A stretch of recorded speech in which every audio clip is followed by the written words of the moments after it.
สบายดีสบายดีเพื่อนๆทุกคนเนาะแล้วก็ว่าหลายๆท่านเนาะที่มีแนวความคิดอยากจะหาอีกสองทางหนึ่งที่เป็นการสร้างรายได้ให้กับตนเองเนาะตอนนี้ก็มาฟังน้ำกันนำอาจารย์เอกอีกเหมือนเคยเนาะที่ข้าพเจ้าก็ได้ให้ว่าความคิดในวิธีการที่ในการที่จะสร้างเงินอยู่บนโลกของโซเชียลหรือเป็นโลกของแห่งการเงินณปัจจุบันนี้มันมีหลากหลายอย่างละที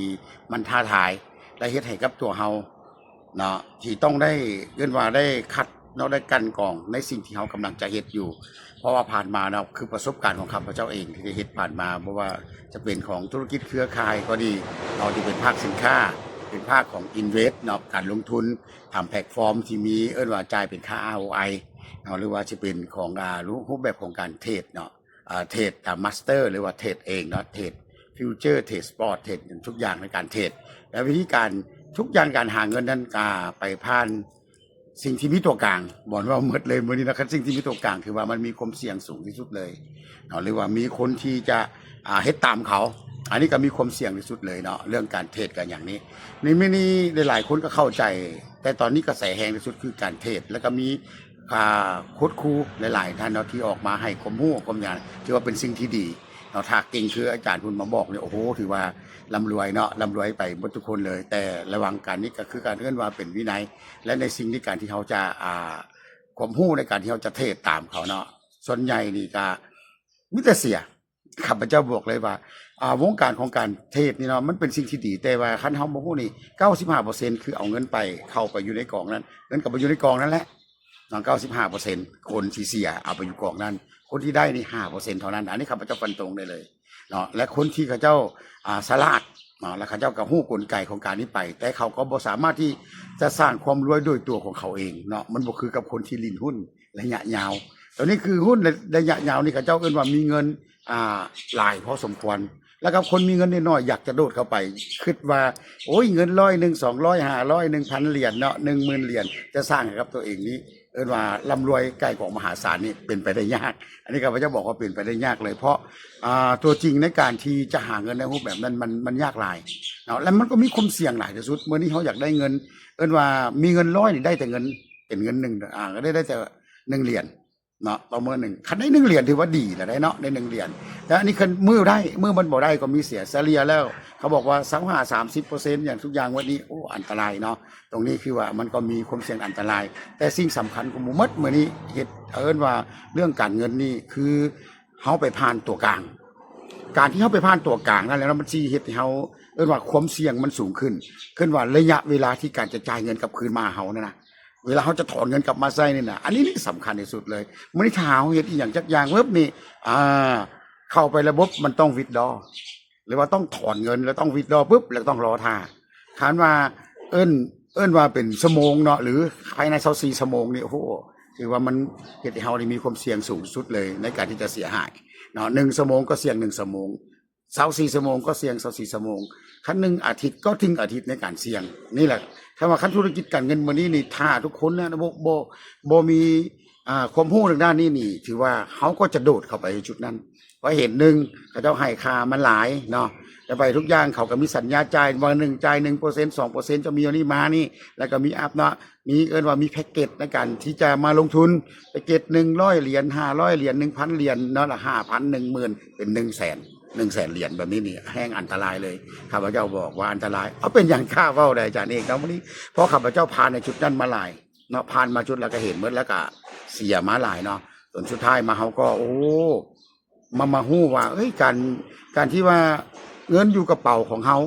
แล้วเขาเห็นอยู่กระเป๋าเขาถ้ามันมีความเสี่ยงมันบ่มีเพราะว่าทุกอย่าง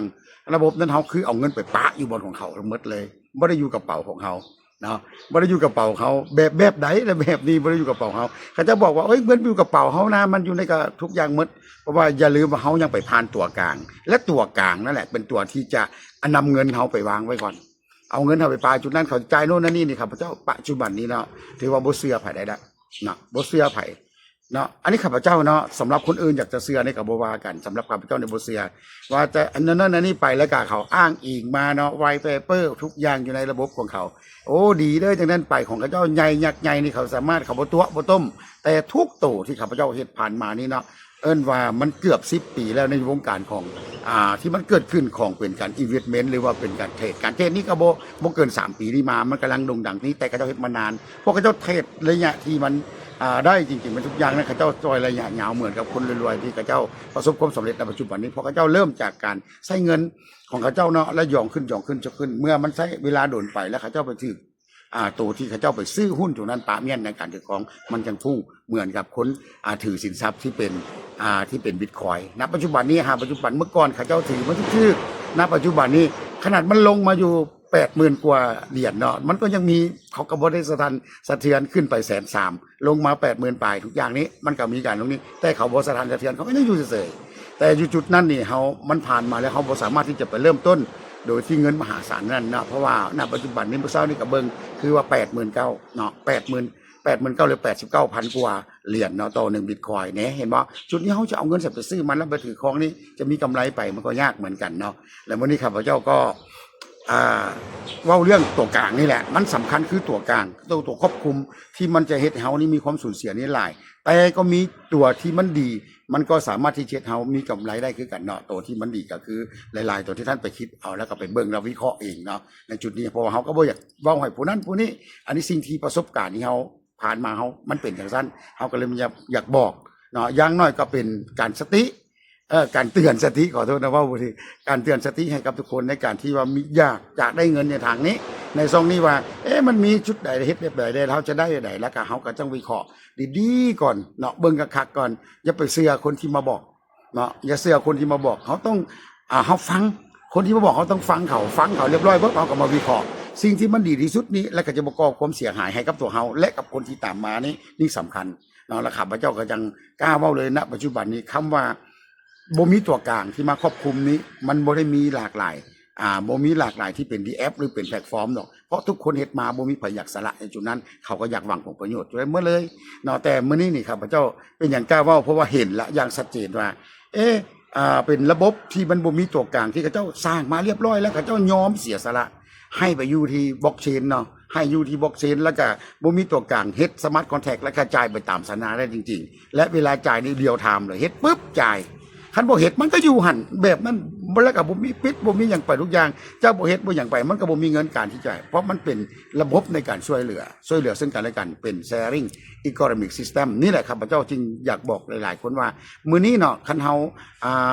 อยากจะเรียนรู้ในชุดนี้บ่อยากเสียเงินอย่าว่าเงิน100เนาะมันแค่100มันเสีย100ก็ถือว่า2ล้านปลายแล้วเด้เนาะเฮาก็ถือว่ามันก็จะเสียหลายแต่มื้อนี้นี่สำหรับที่ข้าพเจ้าอยากให้ทุกคนได้เข้ามาหับหู้และเรียนหู้และข้าพเจ้าก็ยังจะบอกหลายๆคนอยู่ว่าถ้าผู้ใดสนใจเนาะสนใจว่ามันเฮ็ดแบบใดทุกอย่างเมื่อเฮาเริ่มต้นในการแบ่งปันช่วยเหลือเจ้าช่วยค่อยๆช่วยเจ้าอยู่แบบนี้แล้วเงินนี่มันบ่หายไปไสเนาะเพราะมื้อนี้เจ้าเอาเงินเข้ามานี่ก็คือช่วยหมู่ได้เงินจากเจ้ามาหมู่ก็กลับไปช่วยเจ้าอีกทีนึงอยู่แบบนั้นแล้วก็หมุนกันไปหมุนกันมาอยู่แบบนี้แล้วบ่มีผู้ใดเอาเงินของเฮาไปใส่เขาบ่ได้บอกว่าเอาเงินไปเฮ็ดโน่นนี่ไปทุกอย่างหมดเพราะว่าของเฮานี่บ่ได้สร้างกำไรจากอยู่นั้นเอาเงินมาแบ่งปันกันมันมีความเสี่ยงคันแบบนั้นเนาะถ้าบ่ได้ค่ามิตัวกลางนั่นแหละถ้าเขาเช่งเขาก็ต้องเช่งไปน้ำเก่ามื้อนี้เฮาจะบ่เสี่ยงแบบนั้นมื้อนี้ขอเพียงว่าเฮาจะช่วยกันในแบบใดเนาะมื้อนี้ของเฮาก็จึงมีระบบดีๆให้กับทุกคนเนาะระบบนี้ก็เป็นระบบที่เขาเจ้าปล่อยขึ้นขึ้นมาอยู่ในเป็นดิเซนทรัลไลซ์เรียบร้อยแล้วบ่มีเจ้าของมันแล้วเนาะถือว่าก็เป็นสาธารณะอยากลองเบิ่งผู้ใดเนาะอยากลองเบิ่งอยากอย่ามาว่ามันเป็นแบบใดทุกอย่างนี่ก็ลองเบิ่งเนาะง่ายบ่ได้เอาหยังจากท่านเลยเนาะเบอร์โทรกับบ่เอาอีเมลกับบ่เอาซื้อกับบ่เอาของเฮามันเป็นเว็บ3นับเว็บ3อย่างแท้จริงทุกอย่างมันไปตามระบบมันแต่สามารถตรวจสอบได้ว่าเงินเข้าและเงินออกเนาะมันอยู่บ่ได้หมดเพราะของเฮานี่เฮ็ดสิ่งที่มันก็เกิดแต่สิ่งดีๆให้กับสังคมนี้และอยากให้ทุกคนนี้ได้เห็นเนาะที่เฮาก็ยังจะมีเหรียญเนาะคือเหรียญคือข้าพเจ้าใส่ตัวนี้เนาะเป็นเหรียญเรียกว่า IPX7 เนาะเรียกว่า Intelligent Peace เนาะเป็นเรียกว่าสันติภาพโลกแบบสันฉลาดเนาะอยู่กันแบบใดตรงนี้เราก็ใช้ความเท่าเทียมกันทุกคนเลยในระบบของมันเมื่อนี้ข้าพเจ้าเห็นสิ่งนี้ก็ยังอยากจะแบ่งปันเราลองว่าให้โอกาสตัวเองเข้ามาฟังหรือว่ามาถามได้เนาะสำหรับข้าพเจ้าสุดท้ายข้าพเจ้าก็